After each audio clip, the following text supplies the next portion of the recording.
internacionales. Vamos a dar la bienvenida a nuestro invitado partiendo de dos titulares. Uno primero de Euronews: arde el bosque de pinos de Las Landas en la región francesa de Gironda, y CNN nos tiene que Reino Unido rompe récord de temperatura y 100 millones están bajo advertencia por calor en Estados Unidos. Todo en medio de una emergencia mundial. Ahora, hace un minuto veía un cintillo, un titular en CNN que decía rotos récords de temperatura en el mundo y la ola se intensifica además. Bueno, hay una ola de calor en Europa a la que hemos hecho referencia en varias oportunidades en el programa. Se han roto récords en España, en Reino Unido.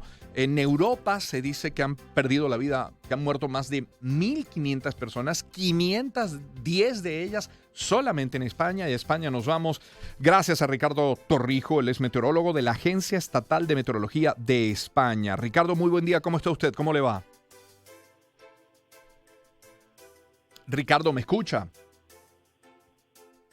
No, al parecer no tenemos. A ver, Ricardo. No, vamos a intentar ese contacto. Le hemos venido haciendo seguimiento a la ola de calor. Sí, hemos mencionado básicamente Europa, pero no en Estados Unidos. Y se desprende, de hecho, de ese titular: 100 millones bajo advertencia por calor en Estados Unidos. Dice esta nota de CNN, las olas de calor en varios continentes han batido récords, han amenazado la salud pública y han hecho tambalearse las infraestructuras, lo que según científicos son señales del impacto de la crisis climática del día a día. Las temperaturas en Reino Unido han superado los 40 grados centígrados por primera vez el martes, convirtiéndose en el día más caluroso del país. En Europa, una fuerte dorsal de altas presiones ha permitido que las temperaturas aumenten sobre el continente durante los últimos días. El martes, una zona de bajas presiones se desplazaba frente a la costa, ayudando a canalizar el calor extremo hacia el norte, hacia precisamente Reino Unido. Ahora sí, tenemos, como les decía, Ricardo Torrijo, meteorólogo de la Agencia Estatal de Meteorología de España. Señor Torrijo, qué gusto saludarle. Buen día. Hola, buen día a todos. Gracias por atendernos. Algunos portales, señor Torrijo, me llamó la atención ayer, noche para Venezuela, casi madrugada para España, consultando además a expertos, decían, prácticamente daban por terminada la ola de calor en España. ¿Esa sí terminó la ola de calor? Sí, a la espera de que el concepto de calor es bastante complejo, sí, pero a la espera de que los datos se analicen, en principio ya el lunes se terminó el episodio de ola de calor que había empezado ya el 9 de julio y bueno, en principio ya se da por terminada debido un poco a que había cambiado la situación meteorológica, aunque se han elevado las temperaturas, pero no del todo. Y en algunas regiones de España siguió haciendo calor ayer y hoy vuelve a hacer bastante calor en general, aunque sin llegar a los valores tan altos de días anteriores. En esos días anteriores, ¿cuál fue la temperatura máxima registrada? Pues no te puedo dar el dato exacto porque hace falta valorar un poco los datos, analizarlos. No ha sido de récord, no se han batido los 47 grados y medio que era récord de España, igual se ha pasado de 45, pero sí ha habido regiones, por ejemplo, en Galicia, en el noroeste de España, que el calor no es muy habitual, que se han llegado incluso a los 44 grados, que ha sido récord, en observatorios de series muy largas también.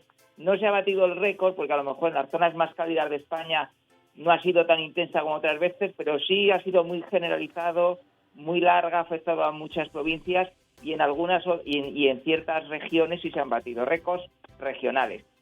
Señor Torrijo, un hombre con su formación, meteorólogo, además trabajando para la Agencia Estatal de Meteorología, pregunto, ¿cómo recibe un titular como este que dice la Organización Meteorológica Mundial prevé olas habituales, olas de calor al menos hasta el año 2060? ¿Qué hacer?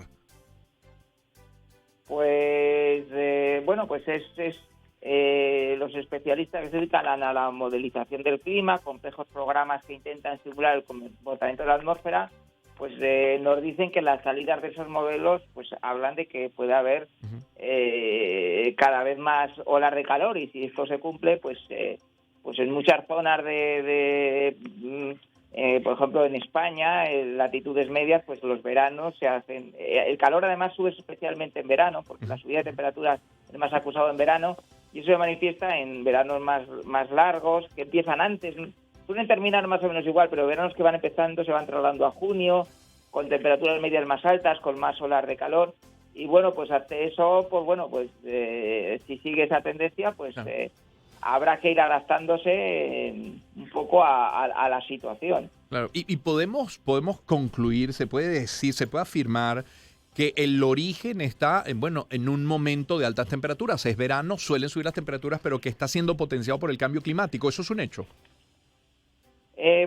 A veces ha surgido una nueva rama, que es la ciencia de la atribución, que lo que hace es, mediante modelos numéricos, simular cómo sería el tiempo atmosférico con gases de efecto invernadero y sin gases de efecto invernadero. Y entonces, de la comparación entre esas salidas de los modelos, pues se ven las diferencias y gracias a ese estudio, pues no se puede atribuir tanto como que una ola de calor o un fenómeno meteorológico extremo es debido al cambio climático, porque no se tienen la precisión o los conocimientos para hacer eso, pero sí se puede decir, en base a esos modelos numéricos, y se supone que estos modelos representan muy bien lo que está ocurriendo en la realidad, sí se puede decir que en una situación de cambio, que debido a los gases de efecto invernadero, cierto tipo de fenómeno puede ser más probable que se produzca, o es más probable que sea más intensa. Tampoco podemos llegar a atribuirlo directamente, porque en los registros históricos también hay datos de olas de calor, etcétera, cuando no había este tipo de situación, de esforzamientos, pero sí se puede decir que es más probable asignarle una probabilidad mayor. Esta además es cuando es un fenómeno más extenso y de más larga duración, es más fácil. Cuando es un fenómeno más local y más corto, es más difícil relacionarlo con una cosa general. Claro. Pero bueno, esa es un poco la idea. Claro. Ricardo Torrijos es meteorólogo de la Agencia Estatal de Meteorología de España. Señor Torrijos, el balance de personas fallecidas en España es de 510 a la fecha. Yo sé que no es su área de experticia, pero puedo preguntarle, ¿cuál es el perfil de esos fallecidos? ¿Son personas mayores? ¿Son personas en situación de calle? ¿Son enfermos? ¿Quiénes son? Pues bueno, eso, claro, efectivamente, no soy experto, pero bueno, así un poquito de cosa general de lo que se está hablando en España. Muchas veces, por ejemplo, a veces se habla, es un tema un poco, cualquier muerte es muy triste, pero a veces se habla un poco, aparte del número de fallecidos, que además es un poco relativo, porque más que números es un balance estadístico de una mayor tasa de mortalidad. No es que tal número de muertos se pueda atribuir directamente, es un balance estadístico que es difícil de interpretar. Pero, por ejemplo, sí que muchas veces en este tipo de situaciones hay dos tipos. Aquí en España hemos visto dos tipos de fallecimiento. Por un lado están gente que son los menores números, que es gente que a lo mejor está muy sana, gente con un buen estado físico, que a lo mejor está realizando trabajos duros a horas centrales del día, y le puede dar un golpe de calor o hablando con médicos, o que los riñones se acaban colapsando, con médicos que hemos hablado, gente que tiene el corazón le aguanta, pero ya los riñones no, por ejemplo, o que gente que está muy sana y por circunstancias, está en el momento inadecuado, en el lugar inadecuado, realizando un trabajo muy duro, y eso representa una gran pérdida de esperanza de vida. Y luego es un tipo de gente que tiene una salud muy delicada. Nos pasa también en España con las olas de frío. Cuando vienen olas de frío, olas de calor, pues realmente esa gente tiene una salud delicada, esto les puede precipitar, ¿no? Gente que ya estaba muy delicada, que en términos de esperanza de vida no es tan significativo en reducción de esperanza de vida, pero claro, cada muerte y para cada familia, cada persona es un drama, claro. Claro. Y para cerrar, señor Torrijos, ya entendiendo que podría ir pasando, que pueden ir saliendo ya de la ola de calor, ¿cuáles son las recomendaciones a la fecha de los sanitarios y del gobierno español hoy?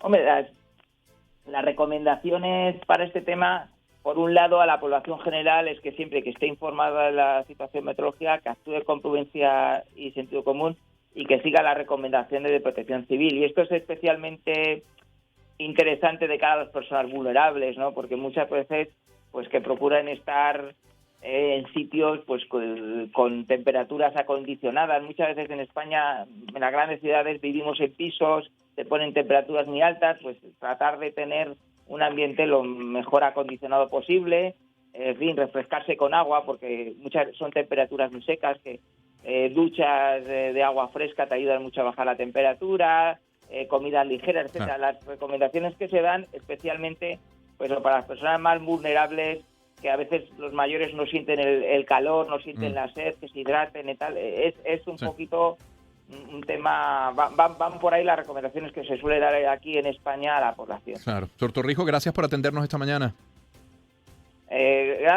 Muchas gracias a ustedes o a vosotros, no sé. Un placer. Ambos un valen, placer. gracias. Ricardo Torrijos, meteorólogo de la Agencia Estatal de Meteorología de España. 6:52. Mundo UR nos tiene que el Fondo Monetario Internacional dice que el Producto Interno Bruto de Europa Central y del Este caería 6% si Rusia bloquea el gas. Bueno, hablemos de gas entonces. Euronews nos tiene que el presidente de Egipto, Abdel Fattah al-Sisi, ratifica al canciller alemán Olaf Scholz su disposición para colaborar con Alemania en su crisis actual por el gas en medio de la búsqueda de otras fuentes para evitar la independencia del suministro ruso. He confirmado al canciller que Egipto está dispuesto a colaborar con Alemania en el sector energético. Esto se refiere a la exportación de gas natural e hidrógeno, energía eólica y solar. Todo esto porque Putin amenaza con nueva reducción de suministro de gas a Europa, como titula Deutsche Welle.